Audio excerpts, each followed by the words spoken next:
7. So from where you sit today, what would you consider is the biggest challenge for our transitioning service members, especially here in Virginia? I think there are two principal challenges, and I'm not sure this is specific to the Commonwealth. I think, frankly, it's more universal than that, and that's time and access. Time, I think, our transitioning service members have this delicate balance they have to walk in juggling not only their current military duties, but the litany of all the requirements that they have to go through to exit the military, be it medical or otherwise, and then this tremendous amount of pressure to the point we've already made up here of what am I going to do with the rest of my life. So that's one, and the other is access, and I think this is a bit more squishy than that, and it's providing our service members the right information at the right time in the digestible chunks that they can handle. And what looks right for one person, I think, is different for another service member. We're revamping our transition assistance programs in the Navy effective next week, as a matter of fact, to try to address both these. First, we're doubling the amount of time we're requiring our service members who are exiting the Navy to start transitioning from 6 months to a year. So now it's going to be mandated that they start this process a year out. And then the second, rather than jamming everybody through kind of the same transition pipeline, we've realized that we need to be more strategic than that. And we're creating these tracks, whether a service member wants to pursue higher education, whether they want to continue with the technical or vocational fields, or whether they're interested in entrepreneurial work. So we're trying to get better managing it with inside the Navy, but to the extent that you can think about that and how you best fit in to helping us manage time, and then how we deliver information in multiple ways to meet the broad population and broad interests that service members are exiting the Navy with. Great. Mm-hmm. Lieutenant Colonel Wilson, and Soldier for Life has done an awesome job in the transition space. But on the employer side of the house, what are some of the challenges that you've seen that the employers face with veterans in the workforce coming out of the military? I think early in our program's history, a lot of the focus was on why companies should hire veterans, and we had to sell the value of the veteran. And I think because of a lot of work from organizations, individuals in the room and represented across the country, that has shifted. Folks understand the value of hiring veterans. I think right now the question that's asked is, how do I get them? How do I improve that pipeline of veteran talent? And then frankly, almost more importantly, is how do I keep them? How do I retain the veteran talent? We're hearing that a lot more from companies on how to retain veteran talent. There are organizations out there, American Corporate Partners, Veterati, eMentor, that provide mentor programs that start out as far as a year in the transition process. Transition is not easy. The Army spends a lot of time, the military spends a lot of time focused on transition. I'm a tanker by trade. We spend a lot of time training and thinking about the transition from fighting during the day to fighting at night, to fighting from the defense, transitioning to the offense. The same type of emphasis and focus needs to go on the transition from military into civilian work. And what we've seen as a best practice is the organizations, and it's been referenced by a number of folks that have spoken today, the Employee Resource Group or the Affinity Group. And I will tell you what I have seen, generally the large organizations, corporations tend to have it. They've generally been around long enough and have the numbers that's already established. It's what you referenced, the small to mid-sized companies that haven't necessarily figured out how to do it and how to establish it. And so when an individual leaves the service, coming from, as David alluded to, or actually specifically said, a very hierarchical organization that has rigid structure and pretty defined career paths. And every now and then there's a branch that you get to take or that you are told to take, and then you continue on and you kind of know the path that you're going to take.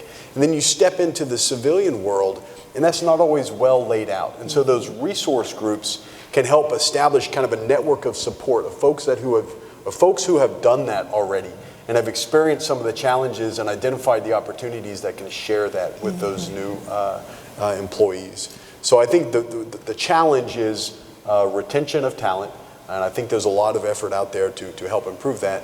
And then the fix is also some of these resource groups. So Charlie, back to where the rubber meets the road, what do you think is the most significant obstacle to a meaningful employment in the military community? It sort of ties back into what I spoke about previously. There's been studies that have addressed this issue, and there's a lot of obstacles, but one of the primary obstacles is skills and experience translation, both from the perspective of the job seeker as well as the employer. So transitioning service members, military spouses have a hard time articulating how their skills and experiences relate to those job opportunities that the employer has, and then at the same time the employer has a hard time interpreting those skills and experience and seeing how they will apply to their opportunities. So it goes back to that whole proposition of spending some time trying to train your recruiters and hiring managers to understand, and then you have that hopefully a dedicated veteran military hiring resource that can do some of that translation. We spend a lot of time working with transitioning service members and military spouses, helping them tailor their resume to the specific job opening. I can't tell you how many resumes I receive that are in military speak, and they don't directly and up front address all the requirements of the job that they're trying to apply to. So we spend some time with them trying to customize their resume, and then we've got to spend some time on the backside of that liaising with the recruiter and the hiring manager and discussing, maybe how those, experiences that this particular job seeker had can apply to their position, and hopefully opening up their mind to consider a job seeker profile that may not necessarily be in line with what they were initially going into the position with. When they designed that position, and we mentioned it in the past panel as well. John mentioned this, having your hiring managers look at the position descriptions and seeing what is really necessary for that particular position. Do they really need to have industry experience, or can we look at somebody that has a lot of those soft skills that are so valuable for our employees and teammates?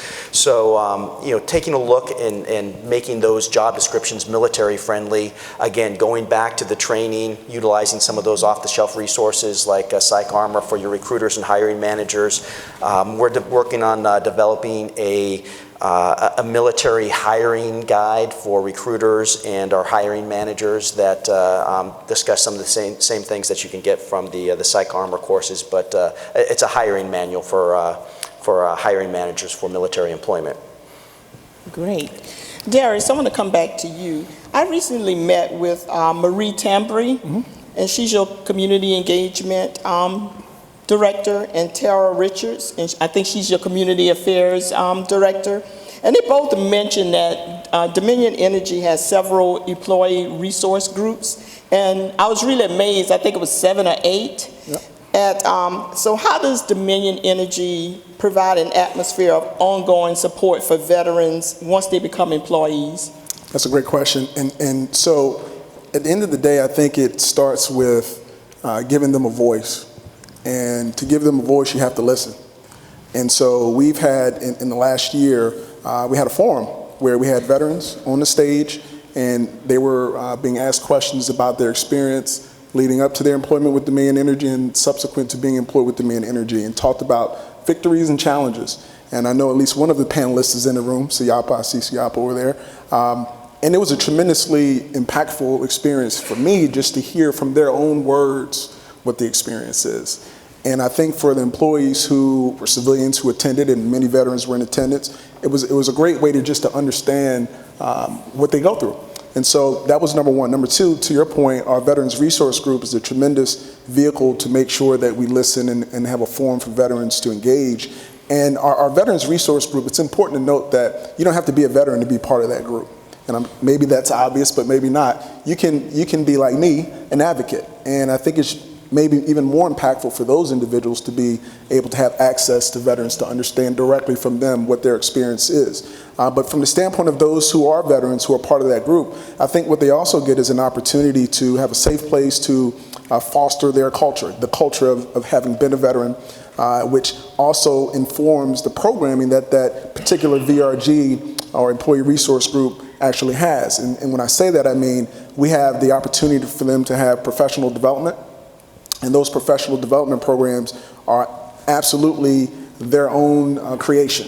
And so from the standpoint of what's going to resonate to make sure that those veterans get access to the materials they need to progress in their careers, the Veterans Resource Group is a great avenue to make that happen. They also get leadership training. For those, some of the veterans are actually titled leaders within the company, but for those who aren't titled leaders within the company, to the extent that they are actively engaged in the VRG, they have an opportunity to be a leader within the ERG, and based on that, they have an opportunity to be trained with training that is very consistent with what Dominion Energy titled leaders receive. And so we purposely align our company goals with the goals of the ERG to make sure that our leaders within the ERG and leaders within the company receive similar training resources. Then also I would say the VRG is a great avenue for veterans to volunteer. Again, back to community impact, it's a tremendous way for veterans to say, we really want to engage with this organization for this reason, we want to allocate our budget to this, and the company supports them. We also have an opportunity for veterans to join us in recruiting. We think that that's a very impactful way to encourage retention, because veterans can tell the story of Dominion Energy better than anybody to another veteran. And so we engage them whenever we're out recruiting, whether virtually or in person, to make sure that they are engaged in telling the story. So all of that together, I think, combined, I think all of those things contribute to retention. And someone has said it already, that if you just recruit them and then they walk out the back door, we've accomplished nothing. So our goal is to recruit them and to present a culture and an environment that is welcoming and encourages them to stay long term. Great. So Dave, what's the secret sauce for LMI for being on the Best for Vets list since 2010, is it? So what are some of the supporting services that LMI provide to your veterans? We, well, for all of our employees, we have an employee assistance program where folks who need help can go and work with people and talk to people in a confidential and private setting that I think is very, very important. We've talked a lot about affinity groups, and for all the reasons that my co-panel members have talked about, our Veterans Affinity Group is a great way to connect and to build community. We've talked about the fact that our employees are provided leave both pre and post deployment, something that I think is unique, but something that I would encourage all of our industry partners to adopt. There's a lot that goes into our reservists and being able to support them and making sure that they're prepared and that they have an opportunity to reintegrate back is really important. And then, as I said earlier, we give our employees time off for service. Being a part of the community, being able to give back to the community is something that is important to the employees of LMI and to the veterans and their spouses that are part of that organization. And so making sure that there's time to do that, I think, is really, really important. And the final comment I would make is we're very deliberate. We understand that, and it's not just it's not just for veterans. We do certain things for college hires because they're a different set of employee than someone who's coming from another company. And we're very deliberate with how we deal with the integration and the welcoming of our veterans and their spouses. And we treat those two groups very differently as well. So we have about 4 minutes left. So I want to turn to our military leaders, because as government and business leaders, we're working as hard as we can to make it easy as possible for our transitioning service members and their spouses to find good jobs and stay in Virginia. But now, to the military leaders, I want to have a short conversation with you on what can Virginia do and how can we partner with the military to provide a stronger support for the transitioning service members and to help them navigate through this sea of goodwill. So I'll start with Rear Admiral Rock first. What can we do to address and manage the overwhelming number of resources available to our military families? Yeah, I think Charlie hit this early on when he said partnership. And I think that is the critical element here. And I look at it in two aspects. One is the partnership to help with this skills and experience translation. I think there's a lot of confusion in that area, and we're not going to solve it unless we partner together to understand what that looks like. I think that's the first step. And then the second is back to the comment I had before on access and how we get the right information in the right size at the right time to our transitioning service members. There is a lot of goodwill, to your point, Commissioner, and I think many times it can be viewed as overwhelming by our service members. So how we partner to make sure that we're providing the information in a coherent and a streamlined fashion is really critical, is not to overwhelm our transition service members. So Lieutenant Colonel Wilson, what are some of the ways in which you've seen communities connect with the Army, Soldier for Life specifically, to better integrate veterans into their communities? So a couple things. I talked earlier about improving that pipeline of veteran talent. I have the same report on my nightstand as well, and it is great nighttime reading. So active duty, kind of unique. Guard and Reserve forces, they come generally and stay in the communities where they're serving. So if you look at the active duty numbers for Army, we had about 65,000 that transitioned out of the service in 2018. 65,000. About 3,000 of them came to Virginia or were in Virginia and stayed in Virginia. The majority of that talent, the 5 installations that generated that talent, Fort Myers, Virginia, Fort Belvoir, Virginia, Fort Eustis, Virginia, Fort Lee, Virginia, and then Fort Bragg. So that talent, and you referenced earlier that the talent that does separate and go other places, that talent is here. So how do you connect to that talent? And I'll tell you, I've traveled across the Northeast. My program has traveled across the country, and I have not seen a state that does it better than Virginia as far as the veteran services that are offered through programs like V3. No states do it better through programs like V3, VTAP. I actually met a number of months ago with representatives from New Jersey's Division of Veteran Affairs, and I said, if you want to see a state that's doing it right, you go down and talk to DVS, and they actually sent a representative down for that meeting. So if you're not tied in to the state, and I'll tell you, the military has to put up some walls and be a little selective in who we allow onto the installation, because everyone wants that access to those service members. And if you open the door to one, it becomes difficult to start closing the door to others. But it's much easier for a government entity to get onto an installation and get that access. And so by tying in with V3, with VTAP, companies have a direct pipeline to those installations that are generating the veteran talent that is here in Virginia and that you want to stay in Virginia. So this is from the drill sergeant now. We have 10 seconds each to give your final thoughts. Yes, ma'am. Don't reinvent the wheel. Use partnerships. And if you want to bring veterans to Virginia, make military-friendly companies leverage the V3 training out there. Part of my calculus as a transitioning service member was because of the translation of skills and experience issue, I was having a hard time connecting with companies. So I started looking for companies that were military-friendly, that were making an effort to understand what I could bring to them. Dominion Energy is hiring. Thank you. United States Army is hiring.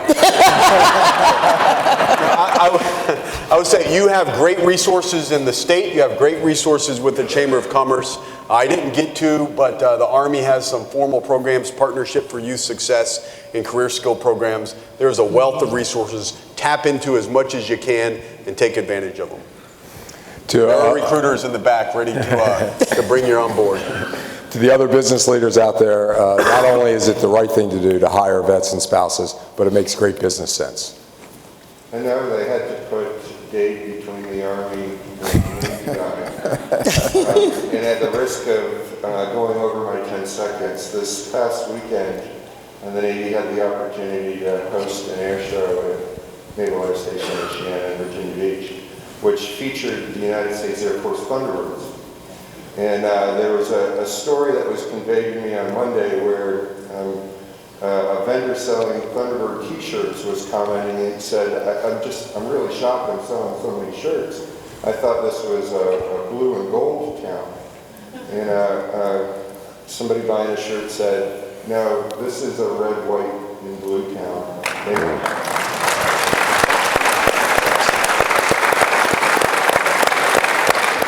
And I would argue this is a red, white, and blue state. So thank you for all that you do to support our men and women in uniform. We're very, very grateful. Well said. So gentlemen, on behalf of the Virginia Chamber, the Virginia Chambers Foundation, the Department of Veteran Services, and the over 21,000 projected service members that will transition from our military installations, thank you for everything that you do for our communities and our military. Thank you so much. Please give them a round of applause.